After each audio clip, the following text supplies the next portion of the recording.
Not a great audio clip for the podcast listeners, but for the video people, if you're listening or watching on Spotify, there's a mixtape. There's a highlight mixtape because Slamball, the basketball football sport thing with all the trampolines and the dunks, is coming back. Obviously, there are too many sports. ESPN 8 The Ocho came as a bit during COVID, and they took it away. Like nincompoops. But why not? Why not Slamball, folks? Why not Slamball? That's what I have to say. Why not Slamball? Oh, wow. Detroit is trending. Let's see what that's about. Is it sports or not sports? No. Self-funded U.S. House candidate beats APAC-backed opponent in Detroit. That's boring. I don't care about Michigan politics. I'm sorry. Slamball is on the way back. This is interesting to see. Your daily sports podcast, news, narratives, takes, gambling, etc. I scroll Twitter and Reddit so that you don't have to.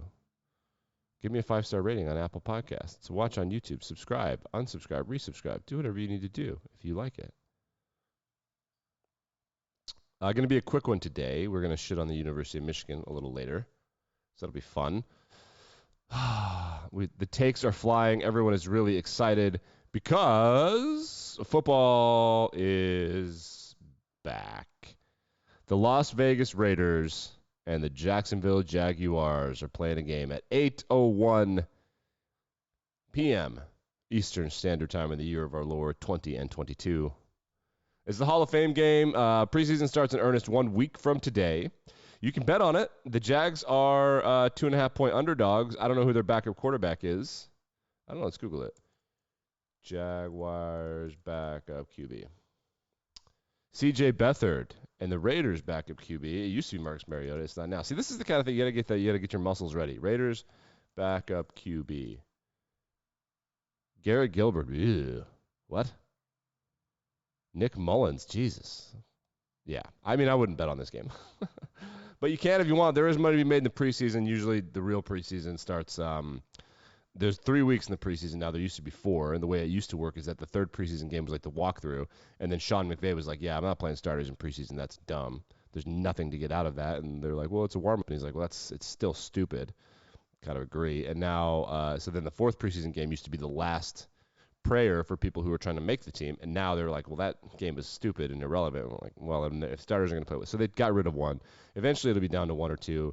The preseason is objectively dumb, and 4 weeks of preseason games was so stupid. I think it's 25% of the actual season. It used to be. So now they still play 20 games, but 17 are regular season games and 1 is a preseason game. Okay.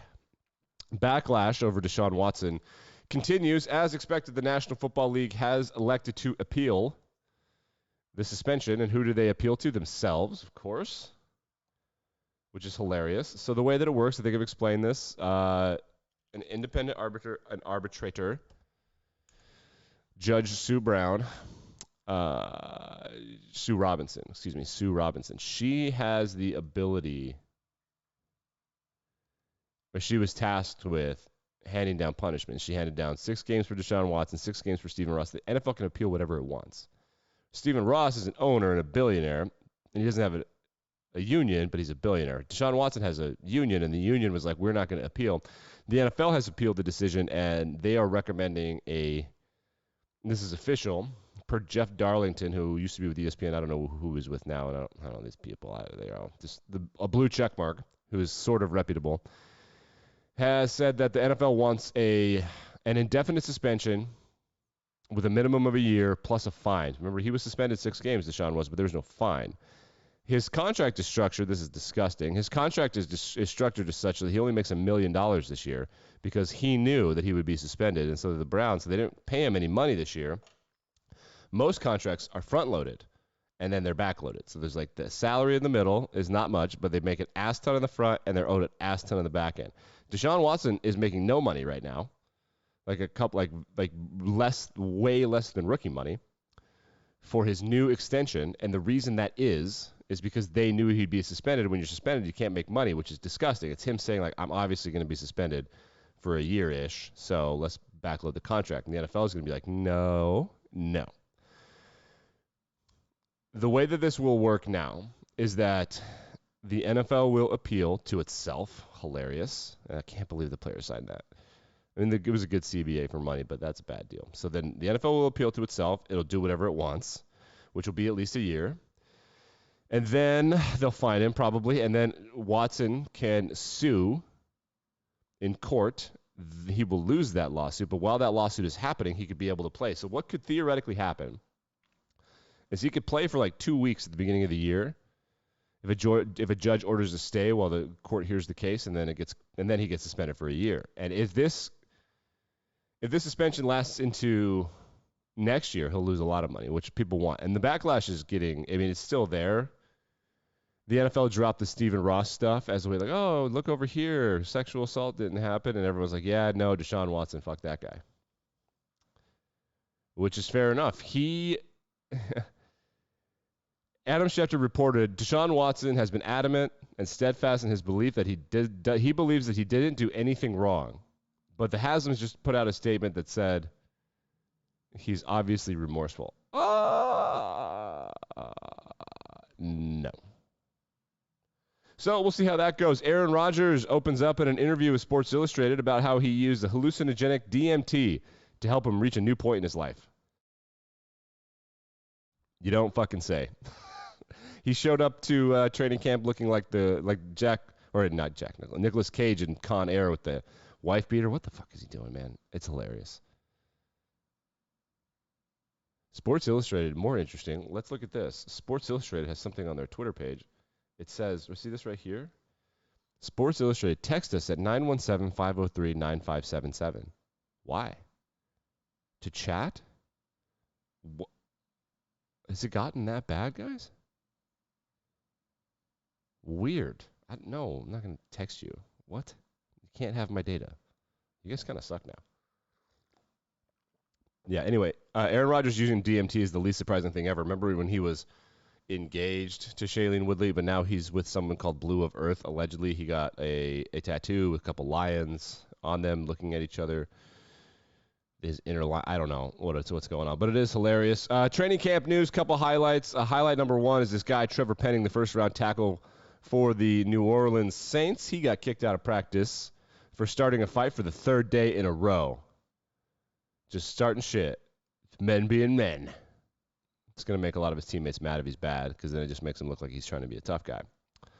Yeah. Other training camp news, Matthew Stafford has a lingering elbow problem that Sean McVay has admitted might linger into the season. Something to pay attention to for gambling markets, something to pay attention to for fantasy. The Stafford stuff, man, he's going to try to play through it, but elbows are an important part of throwing.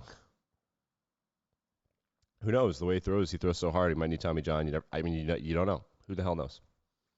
I'm kind of surprised more quarterbacks don't need Tommy John, but I guess they throw like way less often. Baseball people throw like all the time.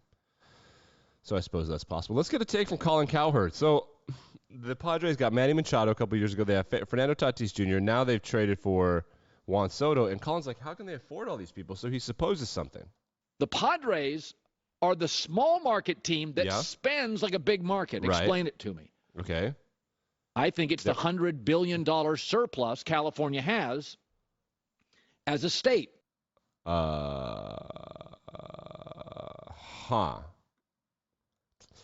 So the Padres, the professional sports team, are spending money because the state of California has a surplus? All right, let's flesh this out, Colin. During COVID, 45 states went broke. California flourished because... Oh, I know what happened. Colin's been reading the newspaper, or maybe he's been listening to a podcast, and they were like, California's actually doing really well. And he's like, that makes sense. How can I prove to people that I'm smart and pay attention to things other than sports? Okay, let's go. Because Zoom is located here. And DocuSign and Netflix and many of the companies we use. So these Silicon Valley companies make a lot of money, kind of. Netflix not doing so great. And because Netflix makes a lot of money, the Padres are going to... Got it. You are smart. Good job, Colin. Colin! Good job. You're a good boy. Good work. California's rich, so the Padres spend money. Okay, all right, who's ready to shit on the University of Michigan? Remember that time when they had a sexual predator as a doctor,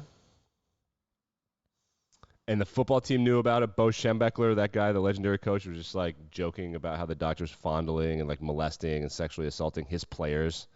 And he's like, whatever. And then you didn't hear about it because it happened during COVID, and the University of Michigan controls sports media. Do you remember that?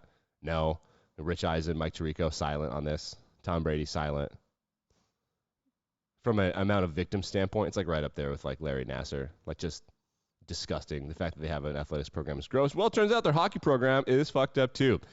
The title of this article by Katie Strang, who is an elite hockey writer, elite. Michigan men's hockey coach accused of berating staff, misleading recruits, and retaliating against a team captain. Allegedly, people knew about sexual harassment. Allegedly, there was abusive behavior going on to recruits. Allegedly, all of this is what everyone is alleging now. The coach, Mel Pearson, is accused of telling players to provide false information on COVID contact tracing forms, misleading recruits how much scholarship money they would receive, and allegedly calling a player a Jew.